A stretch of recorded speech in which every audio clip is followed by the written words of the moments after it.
বড় কি আছে, যখন মিশন আসছে তখনই বুঝবেন যে আপনি কি সত্যের পথে আছেন।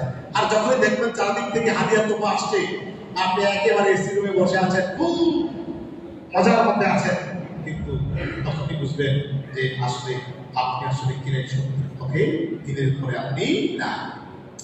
এজন্য আমরা আমরা এই সূরা তাফসীরের আলোকে কি করব, আমরা আমাদের জীবনকে আমরা প্রতিষ্ঠিত করার চেষ্টা করব। আল্লাহ তাআলা আমাদের তৌফিক দিন, সবাই বলে আমিন। প্রিয় ভাইরা আমার, সম্প্রতি আমাদের মাইলস্টোন স্কুল অ্যান্ড কলেজে একটি যে বিমান, যুদ্ধ বিমান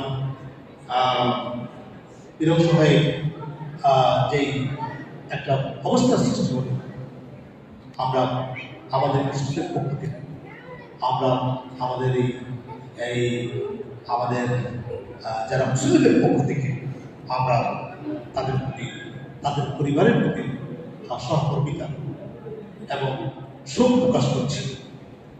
আল্লাহ যেন দেশ পরিবারের ছোট্ট ছোট্ট আমাদের ছোট্ট বাচ্চারা, ছেলেমেয়েরা যারা চলে গেছে ওপারে, আমরা প্রত্যেকের জন্যে তাদের জন্য তাদের মুখের আত্মার মাত্রা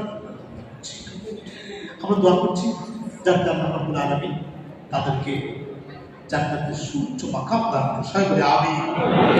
আর তার পরিবার পরিজন যারা রয়েছে, একই পরিবারের কিছু চিত্র, একই পরিবারের তিনটা ছেলে মেয়ে, দুইটা ছেলে একটা মেয়ে, একই পরিবার, তার পরিবারটা কি আছে আছে কি অবস্থা? আর একটা ছেলে, ছোট্ট ছেলে মারা গেল, এই ছোট্ট ছেলের চিন্তায় যেন মাও পৃথিবী থেকে চলে গেল। আমরা ওই সমস্ত পরিবারের প্রতি আমরা সহযোগিতা কামনা করছি এবং আল্লাহ তাদেরকে সবচেয়ে জামিল হিদায়াত করার তৌফিক দান করেন। সবাই আমিন।